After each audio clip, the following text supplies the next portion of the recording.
Hi all, welcome to my channel, Fred Makes Things. This is the second part of my June Sewers Club series. Part 1 was the unboxing, and today in part 2 is the project review. So I'm going to break this video down into 4 parts, or sections I should say. Section 1 is going to be talking about what came in the box, what I used, what I didn't use, things like that. Part 2 is going to be discussing how I assembled the project.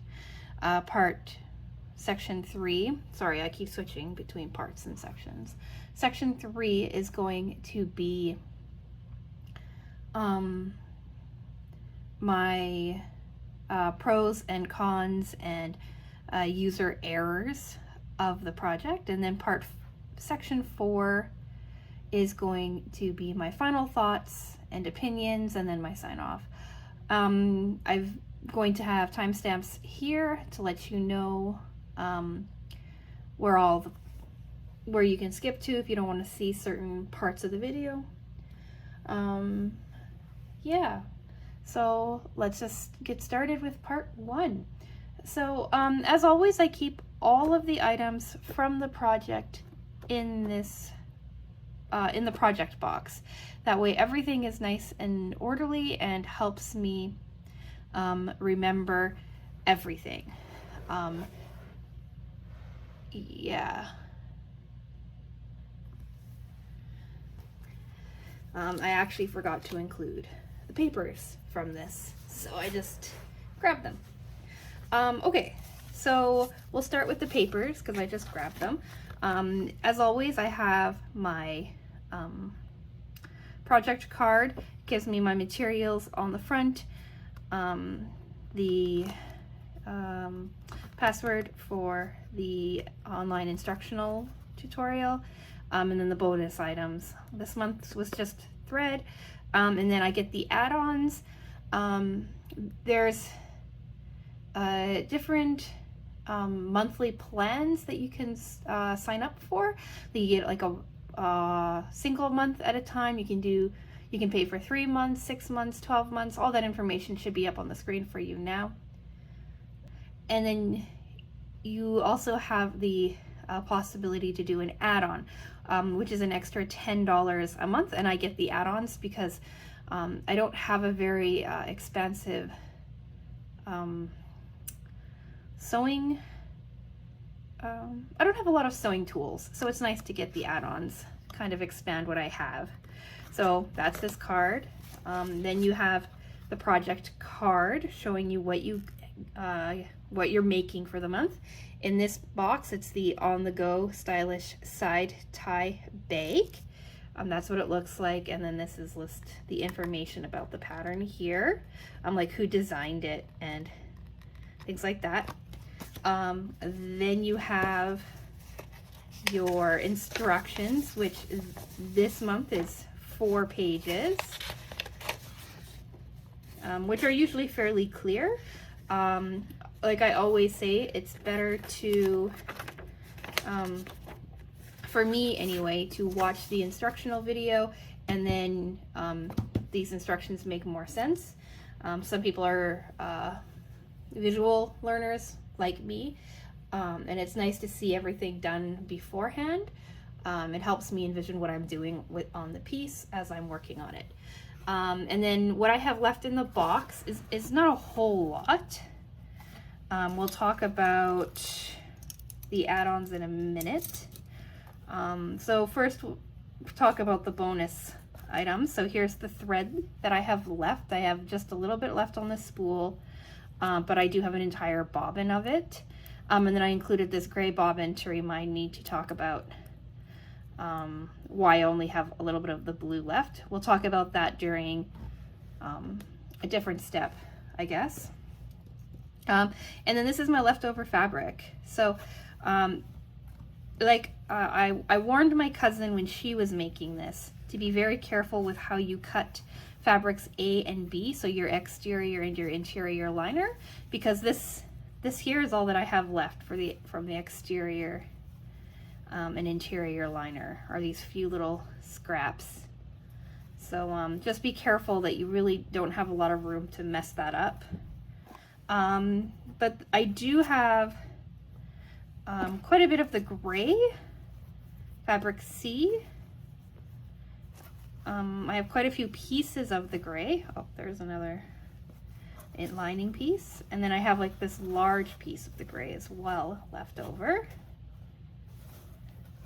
So that was nice.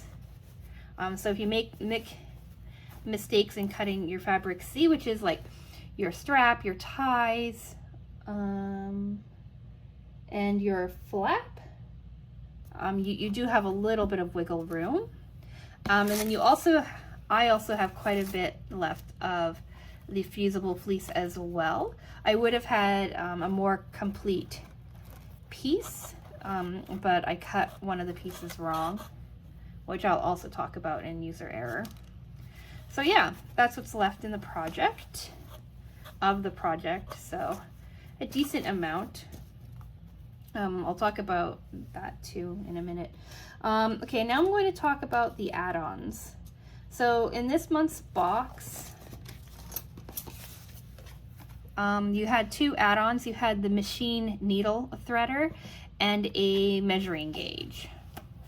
So I'm going to move this aside.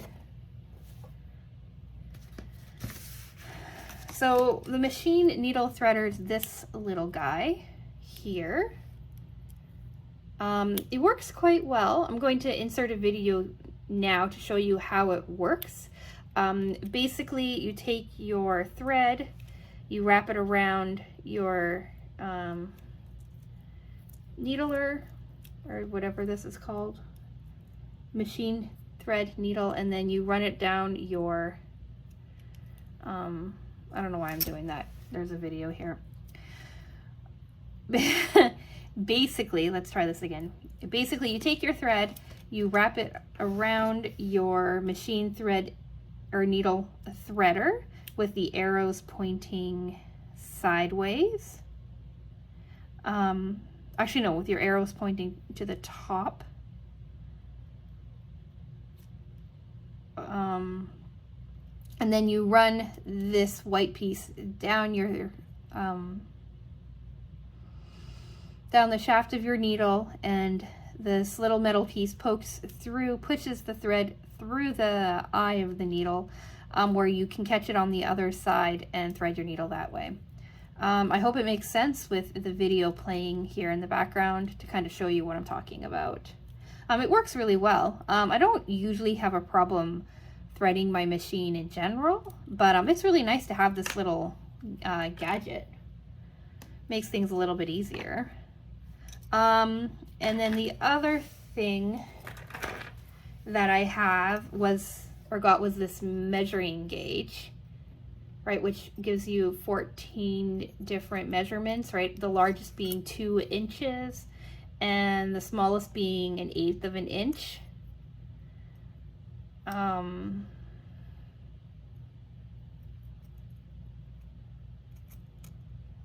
Yeah, smallest being 1/8 of an inch. It works really well. Yeah, I don't really have anything to complain really about it. I do prefer my original measuring gauge, right? With this one, you just slide your little red slider up and down to whatever point you need, and then you have like the little arrows showing you like where to measure at, right? So like here's like 1.5 inches, right? It's nice and easy. I like how it's on inches on one side and centimeters on the other side. This is only in inches, which is fine if you sew in only inches. I tend to go back and forth, so I prefer this. I've had this since high school, but this one's all right too. There's really not much to complain about. It's nice to have. Yeah.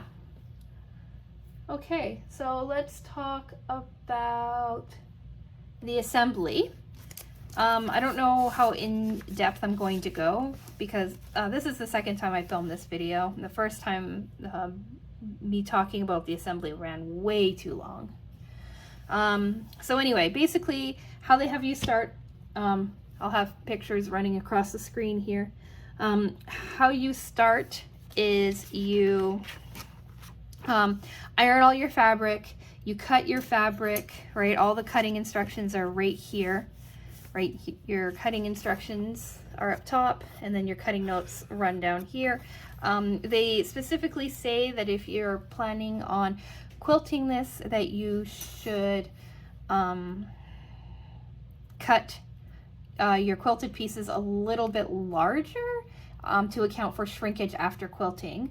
I forgot to do that, but I still wanted to quilt something because I haven't quilted anything in a long time. I shouldn't say a long time, but since February.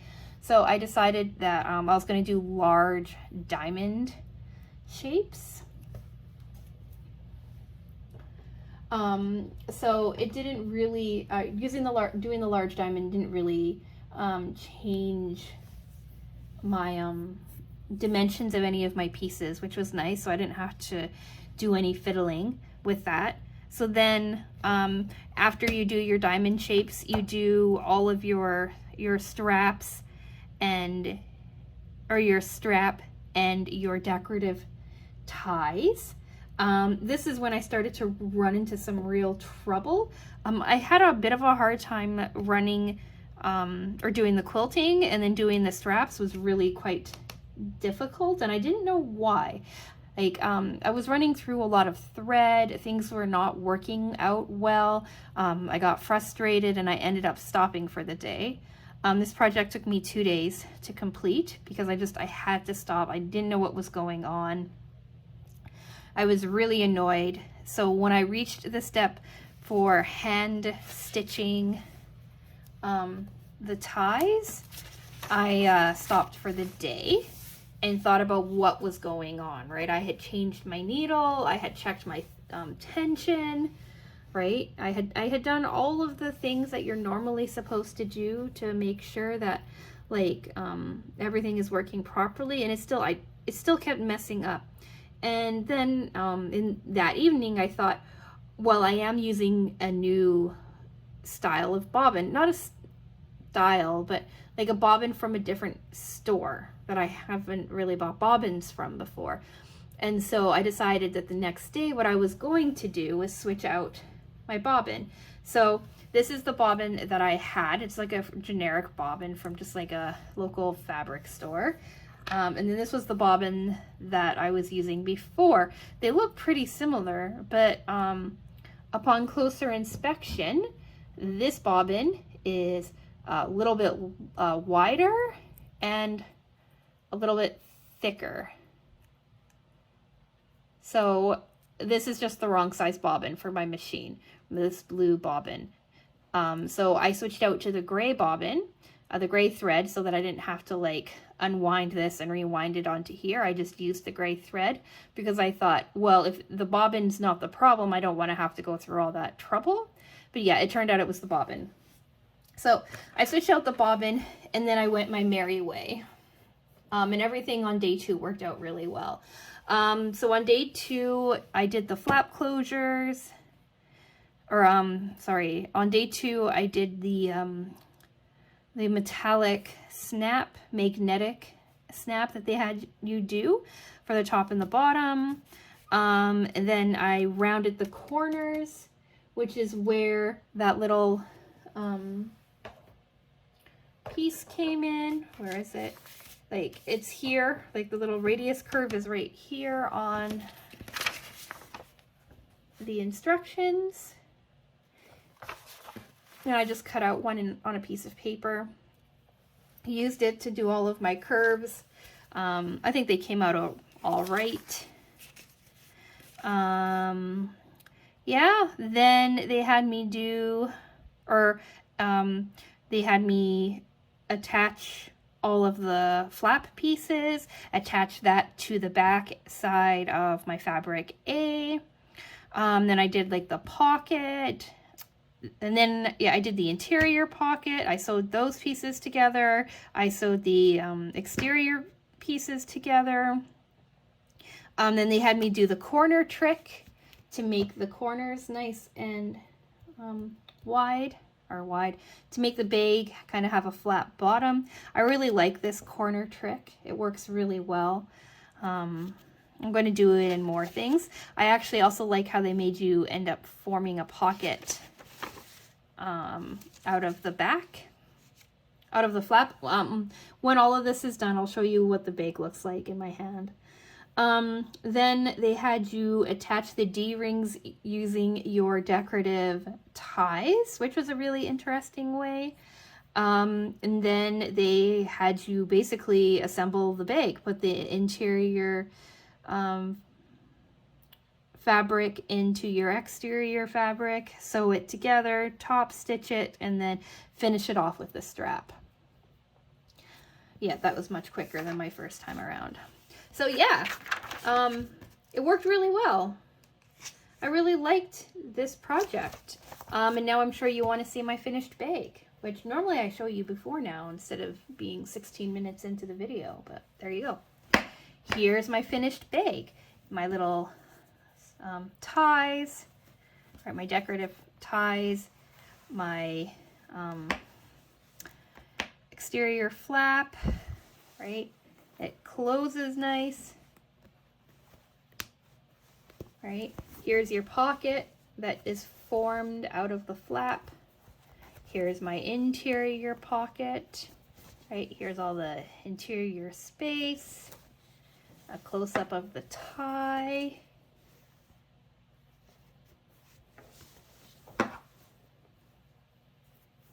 All right, I think it turned out quite nice. Here's the back side. So on the gray, you can really see my large diamond quilting. Or, yeah, I call them diamonds. There's some like mistakes because like I said, my thread wasn't cooperating. But overall, I think it looks kind of nice. It kind of throws it off with the way that the gray of the way the bikes sit, but I'm okay with it. And then here's my strap. If you look closely, you can see that it's not sewn as straight as it could be, but I'm okay with that too. And if, I don't know if I went too fast, I also managed to remember to put on a handmade tag. So I got 2 handmade tags in different, or in previous project boxes. I got one with the first one that I made, the on-the-go sewing pouch, and I forgot to use it. And then I got the second one in, I can't remember the project. I'll look it up when I'm editing, and I'll insert it here. And I forgot to use it on that too. So I decided that since I had 2 hanging around, I was going to remember to add it. And I did, which makes me very happy. So yeah, that's the assembly. And now we are going to talk about the pros, the cons, and user error, because there's always user error. All right, so the pros. I like the shape of the bag. I'm okay with the size of the bag. I like how I did the D-rings and the little like offsetting of the ties. I think that's really cute. I like the general idea of the bag. And I really like this back pocket, this back flap. Like, I think that's so cool. I'm going to try to remember to do that in other projects that I've come up with. I think it's all pretty great. I also really like the instructions. So especially the instructions for the clasp, and they're not in this video, but or in this one, but the instructions for how to like install this on the very first video that I did, project that I did in January, was also very helpful. Yeah, so like that's all great. Cons. I think the strap is too short. They warned you about that in the instructions as well, that to check to see if I needed to like add more length to the strap. I checked. I thought it might be a bit short, but I decided just to follow the pattern anyways, and go from there. I don't like the gray at all. I really liked the red of the photo. I think that's just so nice. My cousin got teal. When I discuss her thoughts on it, I'll show you a picture of hers. I think that looks really nice. And a subscriber let me know that she got white, and I think white with gray bicycles would have looked really cool too. I don't know what other colorways were out there, but I think I would have preferred almost any one of them to the gray.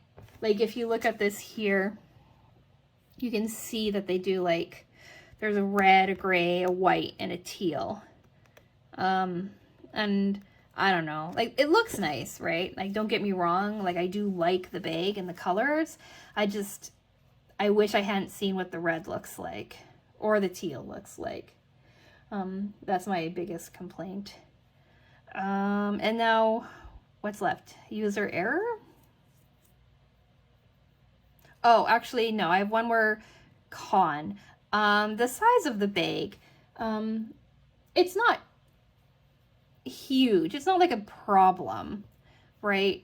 Really, but I'll show you what I'm talking about. So I'll be honest, I usually carry a fairly large purse. I carry like all of my usual, like my wallet and change purse and sunglasses and keys and phone and all that jazz. But I also tend to carry a water bottle and a couple of reusable bags, like totes or something, because it's a habit I picked up living in Europe. In Europe, you don't usually get a lot of shopping bags. So what you do is you carry your own reusable bags around with you, and then as you're doing your shopping, you just fill up your bag as you go. So I'm used to having a bag that I can pull out of my bag for that. And I'll show you kind of what I can carry in this bag. So I have my phone, my older phone that I don't use much anymore, right? That goes in. I have my change purse that I picked up again in Europe at the mini store in Bavaria. My wallet, it's a bit big, but it's flat, which I really like. I love this thing. I've had it for over a decade. My way too large sunglasses case, which doesn't even have my sunglasses in it right now. Yeah. But I have fairly expensive sunglasses that I've tried very hard to take care of. I've had them since 2008, and so I want to protect them as much as possible. But I think they're right now on my dresser or something, I don't know. So we've got that. Then we've got my keys, which I slide into this back pocket. My chapstick, lip balm, and then my mask. And that's basically all that I can carry in here. Like, this is full to the brim. Probably if I didn't have such a large sunglasses case, it wouldn't be a problem, but that's it, right? It's not a whole lot of space. There's no space for a reusable bag. There's no space for a water bottle, anything like that, which is a bit annoying. But that's just like a minor thing, I guess. I did think that this would be really good for like traveling. Like if you're going to the airport, you need something to hold like your passport and your wallet and like your quick essentials for getting through security and stuff like that. I could see this being really handy for that. Handy for running quick errands, running into stores quickly. That's what I've been doing. I've been using this for the last week or so. And it's worked really well. It's held up really well. Again, I wish this was longer, but excuse me. Other than that, it's pretty good. User error. Well, so I could have been better about sewing the straps on. I was just, again, right, you're nearing the end of the project and you just want to be done. So I could have sewn those on better. I could have been more patient with the hand stitching on the ties. You can't really tell, but they're pretty wonky. I could have taken a bit more care with them. But again, I kind of wanted to get this thing finished. I kind of would have liked to have had tighter quilt on this, but I do like how it came out, so there's not really that much to complain about. Yeah, I think that's it. Just kind of minor things. I'm getting better at being patient when making these, so I don't have as many complaints usually. And now I'll quickly talk about what my cousin did. She didn't take many photos, so I'll just pop the two up that she has, that she sent me. And I'll just kind of read to you what she had to say. Quick introduction of my cousin. She's the lady who introduced me to sewing a long time ago. She calls herself an intermediate student or something like that. I don't quite remember what she said. She's been sewing for 30 somewhat years, I guess. She's constantly going to like sewing courses and conferences and taking classes and things like that. So she knows what she's doing when it comes to sewing. She makes her own clothes. She made my graduation dress. She made my little like cover up thing for my wedding, and a bunch of other things. It used to be that I'd get her to sew all the things that I wanted, and it was only a couple of years ago that I started sewing things for myself. Anyway, she's the one that bought me this box to begin with, and she's continued buying or continued the subscription for herself. So she's been letting me know what she thinks of the projects, and so this is what she has to say about this. She didn't watch the video this month, but she followed the instructions with no changes. She usually kind of changes up the pattern as she goes along. She says it was a fairly simple first bake project, a good introduction without using specialty fabric or hardware. So yeah, I think she's talking about like using like those purse, those fancy like purse closures and things like that. I liked the pocket made from the flap. I haven't seen that trick yet. And then she appreciated the warning to cut the pieces bigger to account for shrinkage as they quilt. She said she's made other bake patterns that didn't do this, and getting things to line up was issue in latter steps. So she heeded my advice and cut her fabric a bit larger. She says she doesn't think that she has any user errors, but she was wrong, and I pointed it out to her because, you know, she's my cousin. So what her interior, well, you're seeing it on video, her interior flap or her interior pocket is on the wrong side. She has it facing the front rather than the back. But that's it. That's her only real user error. We can call it a design feature, make a design decision and move on. She says she added a little bit of interfacing to the underneath of the magnetic clasp before putting in the prongs, and still used the scrap of fleece. So what they suggest when you're closing this off, or when you're doing this, is to layer a couple of scraps of fusible fleece.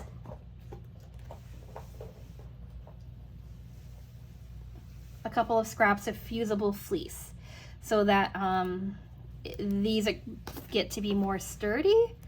I put 2 pieces on here, so I just kind of layered 2 of them out, cut them, and then followed the instructions to set up the clasp. I did it on both this piece and this piece, and I also did it with this handmade tag as well. You can see where I cut the sizing for the handmade tag. All right, I only did one layer because it's just sitting inside of the flap closure.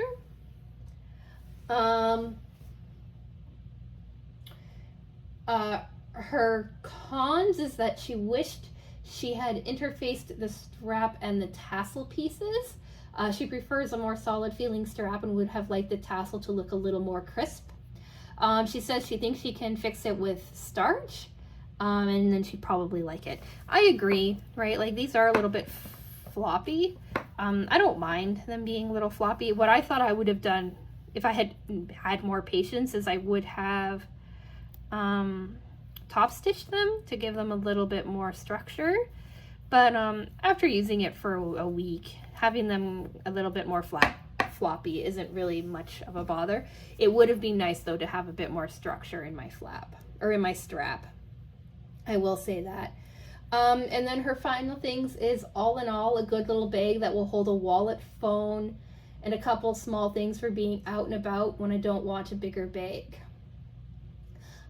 She says it took her about 6 hours in total to make, which reflects about how long it took me. I think it took me 6 or 7 hours to do. 3 hours one day, and then 4 hours the first day, and about 2.5, I think, on the second day.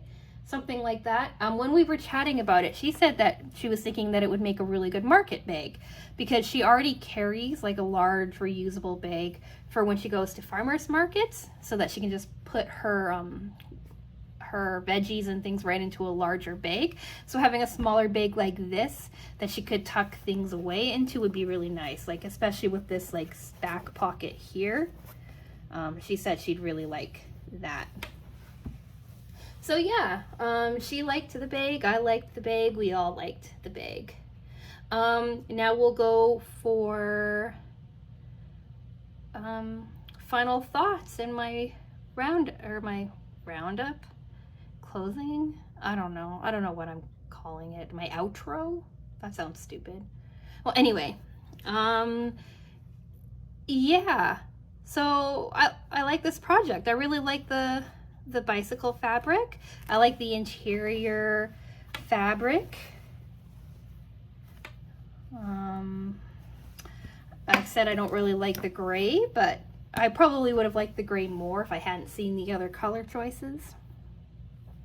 The size is all right. I don't think it's going to be my everyday bag, but I could see bringing it with me when I'm not planning on needing like reusable shopping bags. It was an easy project to follow. The instructions were pretty clear. Like I said, and I'll keep saying, if you're new to sewing or you're unsure, watch the instructional video. This one, because the steps were 4 pages long, I think it was about 40 minutes. But for me, it really, really helps. Yeah, I don't know what else to really say about this. So I'm just gonna now ask you the usual questions. Did you get this box? Did you make this project already? What did you think of it? What colors did you get? You know, all that good stuff. Let me know in the comments, in the comment section below. Subscribe if you've made it this far. I do unboxing videos, project videos, and then a lot of time lapses, crafting time lapses to music, because I find those soothing, and it's how I started my channel. Yeah. Oh, just a quick aside announcement. Again, I don't know. Like I said in my unboxing video, I am moving. I'm moving in 2 weeks. So this is my last filmed video before packing up all my filming stuff. Friday's video was filmed beforehand, and the rest of July's videos were also all filmed beforehand. I just have to edit them. I don't think anything's going to change. I'm going to do the unboxing of next month's project in the new place, but I'm not sure how long it'll take me to get set up. So I'm not sure what it's going to look like or anything like that. So this is just my last chance to let you know that things might be a bit different for the next couple of weeks.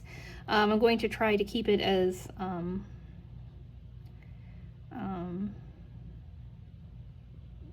I'm going to try not to disrupt the film or the upload schedule or anything like that as much as possible, but who knows? Who knows what the move is going to feel like. I am staying within the city that I'm living in, so it shouldn't be too difficult, or but you never know. So here's my warning. Hopefully everything's great. There might be a bit of a disruption. All right. Now I'm going to sign off. So thanks for watching. Let me know all the things in the comments below. And I'm thinking of adding another subscription box, like crafting box, to my unboxing series, to my videos. So if you have any suggestions on other like craft boxes or sewing boxes or something like that, let me know in the comments as well.